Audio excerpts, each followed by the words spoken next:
I grew up on a family farm here in Lavaca County. I'm a fifth-generation farmer and rancher. I grew up along the side of my dad and granddad, watching them grow and work the land.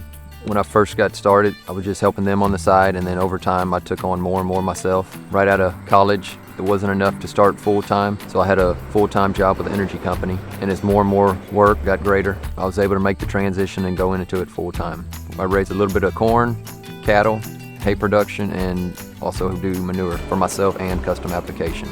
I grew up in the city, and my love for agriculture started whenever I was in high school when I joined the FFA. I raised chickens just because that was something that I could raise in the backyard.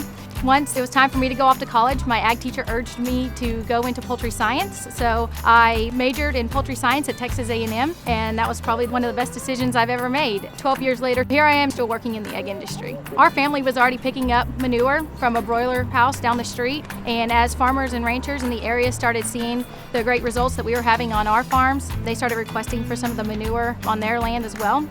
I've seen an increase in yield production on the corn side and hay production. Using the manure, you're benefiting from the organic matter and the micronutrients, and you're getting all of that with the manure versus synthetic fertilizer where you're only getting the nitrogen, phosphate, and potash, or you have to add extras just to get to that where the manure has all of that already in it. The company that I work for was switching some of the conventional houses over to cage-free houses, which meant that the wet manure pits were switching over to dry manure belts in the houses, and that's where I saw our golden opportunity. And today we pick up over 39 million pounds of manure annually. We plan to expand our business by purchasing drying, pelletizing, and bagging equipment so that we can tap into more niche markets and sell our product in retail.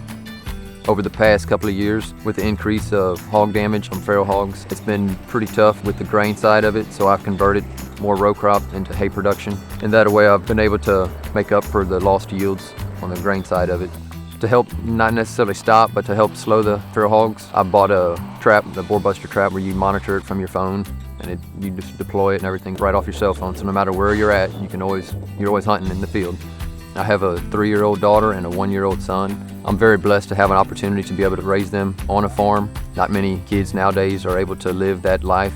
I feel like our operation is really unique in the fact that we get to see firsthand how everything runs full circle. We use the manure to fertilize the fields, and the hay and corn that's produced from the fields we get to feed to the animals, and then the animals are used to produce food for us. I think the thing I enjoy about it the most is every day there's something different. You get to do what you love, and I wouldn't have it any other way.